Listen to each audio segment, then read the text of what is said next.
Well, nagkakadebate kami dito kung ano talaga nangyari at anong susunod na mangyayari. Kayo ba, alam niyo yung susunod na mangyayari? Kasi may bali-balita na ililipad na ngayon din, within 1 hour. May bali-balita rin na hindi pa pwede dahil hindi angkop sa proseso. Ano po inyong narinig?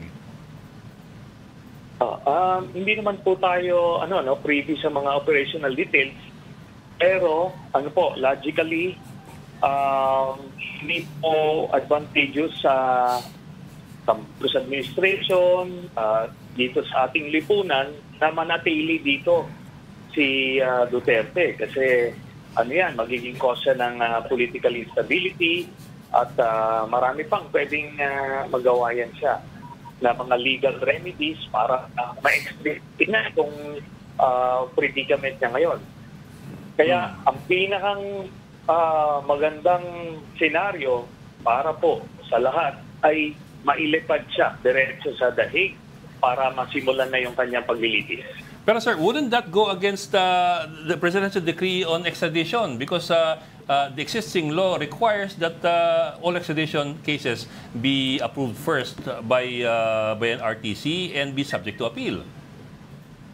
Hindi po. Kung mababasa po natin yung Republic Act 9851, sa Section 17 po doon sa jurisdiction, nakalagay po doon, the government may extradite an accused na iniimbestigahan ng isang international tribunal. So prerogative po ng executive.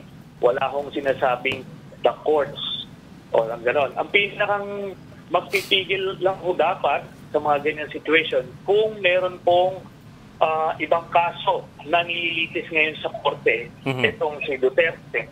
Ngayon, mag-overlap yung jurisdiction, magkakaroon ng precedence yung local courts dan sa mga korte sa labas. Ganun po yan. And they can argue to the death kung paanong nila dyan, napilipit nila dyan. Pero ito po, nakita po natin yung paano kinandak ng mga kapulisan natin, yung pag-aresto, nirespeto yung karapatan niya, binigyan siya ng due process, which is ironic dahil siya ang nag-deprive sa mga libu-libong biktima ng EJK nung kanilang mga rights nung pinagpapatay sila. Senator, sariwang balita lang, kakalabas lang ng China ng statement na wag daw nating warning yung ICC na wag i-politicize itong kaso ni Digong at wag magkaroon ng double standards. Ano bang masasabi niyo rito? Kayo ba ay nasurpresa? Dito nga, alam nyo, mas nagiging negatibo yan kasi it betrays the true loyalties and alliances ng mga Duterte. Talagang right from the get-go, hanggang dikit sila. At ngayon, yan yung nangaharas sa ating mga Coast Guard at sa ating mga mangingisda dyan sa West Philippine Sea. Pero yun ang mga kakampi niya. At nakita nyo, no? At the first rumor na may warrant, takbo sa kagad sa China. Kaya yun yung niya. Kaso nagkaroon siya ng miscalculation.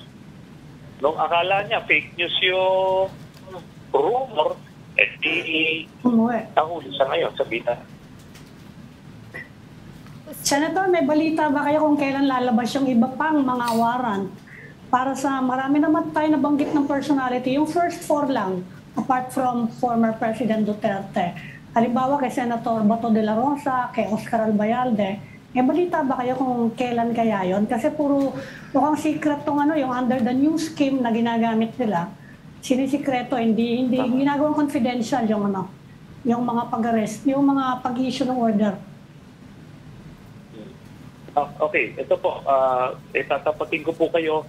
Wala na po tayong nakikitang iba pang warrant na lalabas except for Bato de la Rosa, pero mga pa yan, several months down the road pa yon. Oh. Yung iba pong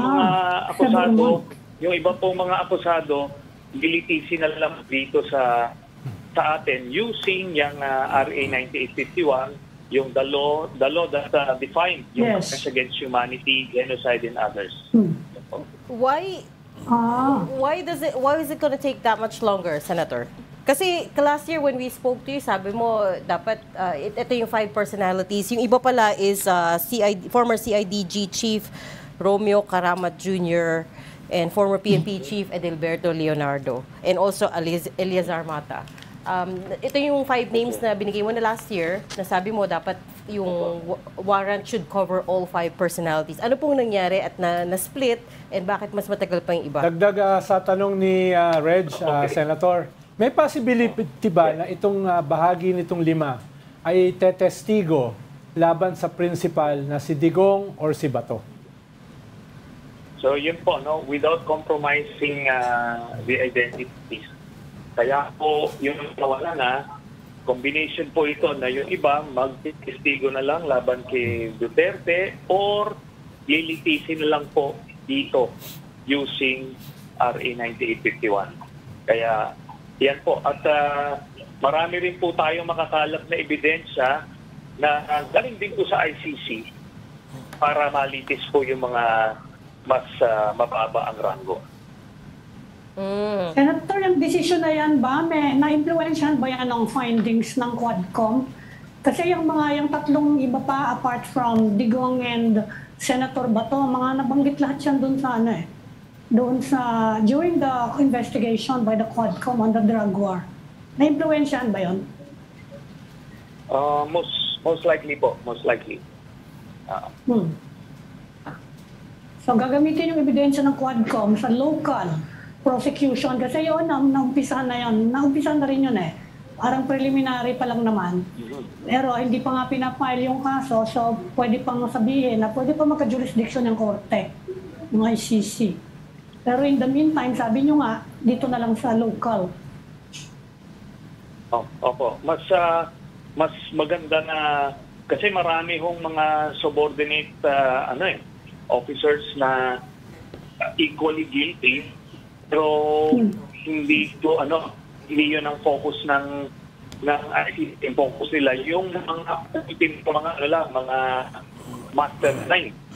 So, si Bato del Rosa at si Digong. Ngayon, yung ibang mga sangkot din, yung mga hindi nag-testigo, sila po yung harap ng local cases.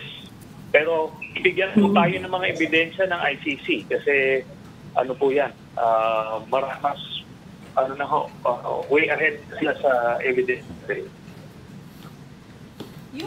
Senator, nabanggit na kasama siya si Vice President Sara Duterte sa mga tinitingnan na baka may role doon kasi naging mayor siya during the period covered ng ICC probe. So medyo malabo na dadalhin din siya sa ICC if we are going to go by your statement. Medyo down the line na yan yung pangalan niya So kung sakali man na masasabit siya dyan, sa local na lang siya. Ganito po. Yung kay Sara Duterte, si Arturo Las Cañas lang po ang nagbigay ng yung sa kanya, while heavy yung kanyang mga nagtawan ni Las Cañas, so kailangan by the standards ng ICC talagang corroborative evidence ang hinahanap. Pero itong si Sara Duterte ay marami mas maliwanag po yung kanyang plundered cases na kinakaharap ngayon. So doon na lang po siya. Okay. Senator, coming back to yung ibang warrants for instance para kay Senator Bato de la Rosa. When you say matatagalan pa, we're talking months, we're talking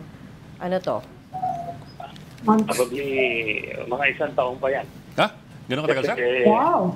Bakit, Senator? Go ahead. Okay, kasi ganito, the way the ICC works, may mga specific investigating team sila na focus sa mga cases. Ngayon, itong mga investigating team na nakafocus kay Digong, they will continue gathering evidence to make sure that they will get a conviction. So, pagka natapos yun, saka palang mabibitawan yung So, it's not So, hindi po lalo sabay-sabay? na iniipit to, hindi nila masabay-sabay kasi very limited rin yung kanilang resources dahil especially now, sinisira sila ng Estados Unidos. But actually, that's a good point, no? Because Donald Trump has already imposed sanctions on the ICC. Sabi niya, anyone who comes after the U.S. American officials and its allies, for instance, the Israeli President Benjamin Netanyahu And Putin. Allies, the US will sanction them. Anong effect do you think this will have on the process for President Duterte? Because of course, the Philippines is an ally of the United States. Na-clarify po yan, yung statement na yan, that they are only referring to the Israel-Gaza case. So, kaya hindi naman ho sila and ang sinabi doon sa kanilang order, they are encouraging the others to follow suit. So, pero yun na nga, case to case, and definitely not referring to this case dahil si Duterte ay baka China. So you don't think na this will have any impact on this case? I'm quite sure kasi nagkaroon po ng mga dialogue with concerned agencies about that matter. Okay. Senator, alam ko sinabi na ni Senator Bato hindi mangyayari. Pero if ever, baka naman magkaroon siya ng pagbabago ng isip, pwede ba siyang maging state witness against Rodrigo Duterte? Masyado kasi siyang nasa taas eh. Ang tingin sa kanya co-principal eh. Oo, kasi hindi magagawa ni Duterte yung kanyang extrajudicial killings by the thousands kung hindi siya sinunod ni Bato. At sa level ni Bato de la Rosa, talagang lahat nung nangyaring patayan na ginawa ng kapulisan talagang salong-salumi.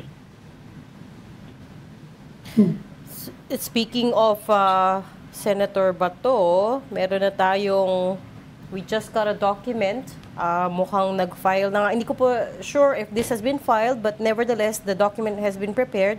It's a 94-page document for certiorari and prohibition na nga, which we were just talking about, asking the Supreme Court for a petition. It's a petition for certiorari and prohibition with prayer for issuance of temporary restraining order and or writ of preliminary and prohibitory and mandatory injunction. This is coming from Senator Bato de la Rosa. Hindi pa klaro at this point if na-file na or if a-file pa lang.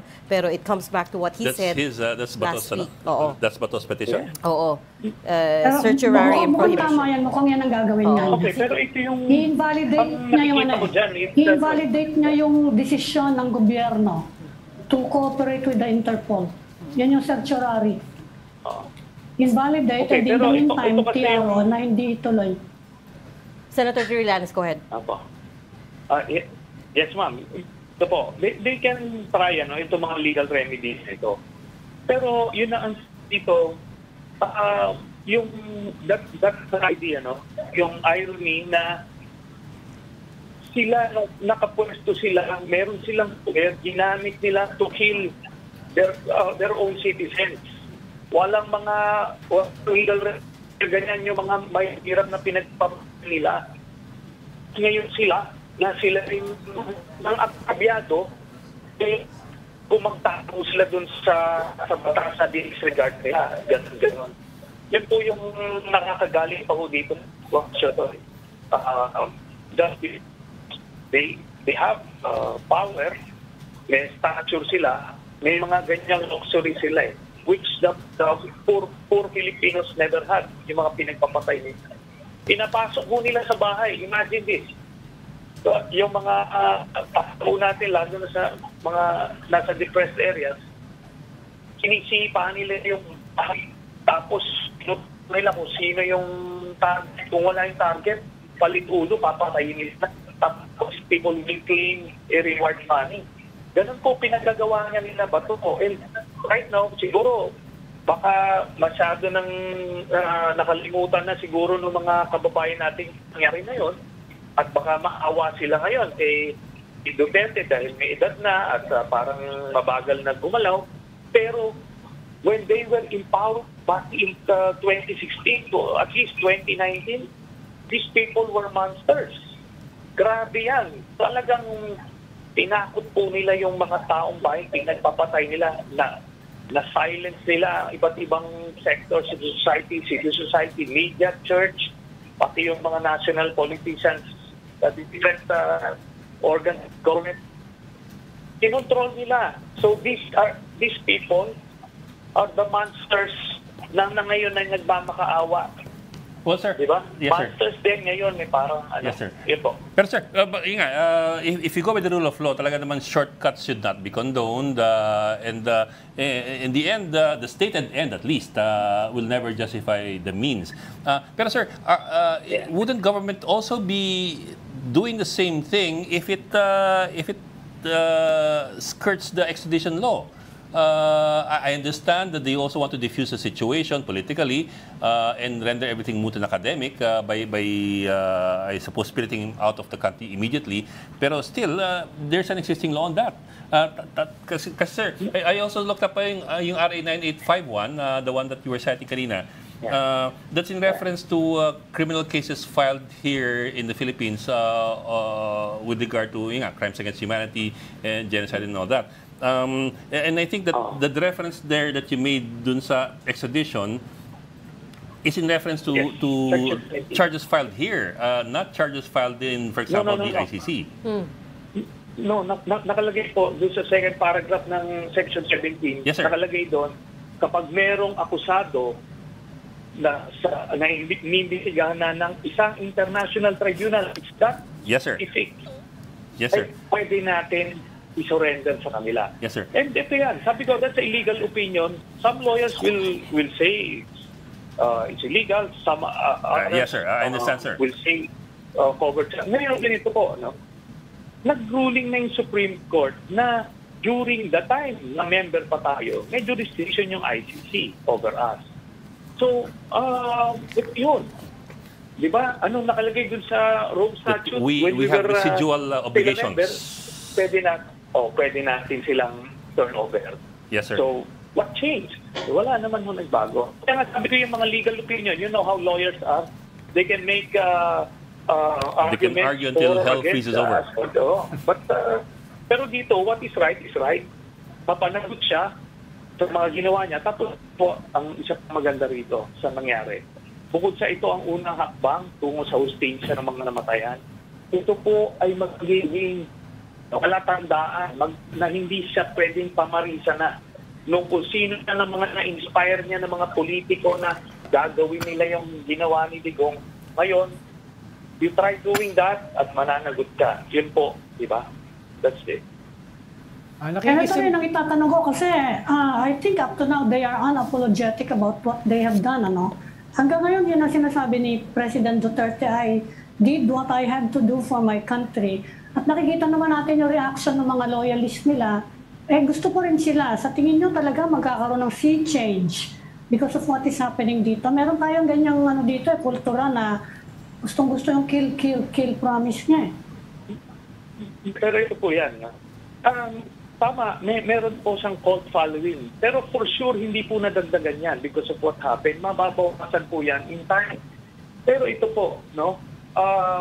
Ang hindi nila sinasabi na kailangan rin para sa ang sinasabi, ginawa, maproteksyonan niya yung cartel niya, si Michael Yang. Di ba? Yun yung cover niya eh. Sa lahat, kaya wala nakapag-imbestiga dahil naproteksyonan niya yung drug lord na partner niya. So, this is a step. Yun, I think it will trickle down sa consciousness ng taong bayan. Tapos pag nadala na po siya sa dahig, hindi tayo makakalimutan na po yan. So ngayon, pagka na-expunge na sa political system ang Duterte brand of politics, kahit paano will on the road to normalcy again. which is a good step until umunlad na tayo as a democracy.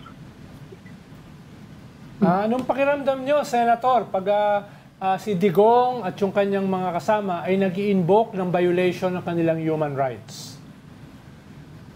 Yun na nga, yun yung sabi ko, the ultimate tragedy kasi yung mga pinagpapatay nila diniprive nila ng very same rights that they're trying to avail of here. And it's being given to them. Alam niyo yung ICC, hindi naman yan hanggang korte. He will have all the opportunities to present his case and to convince the court, the ICC na tama yung ginawa niya. Yun. Ganun lang po yun. So in a way, it's due process. He will be given a chance to defend himself. Yes. Opo. Okay, we'll leave that there for now. Thank you so much Thank for you, your sir. time today, former Senator Antonio Sani Trillanes. Salamat, Senator. Thank you, Senator. Salamat po. Long time no see. Salamat.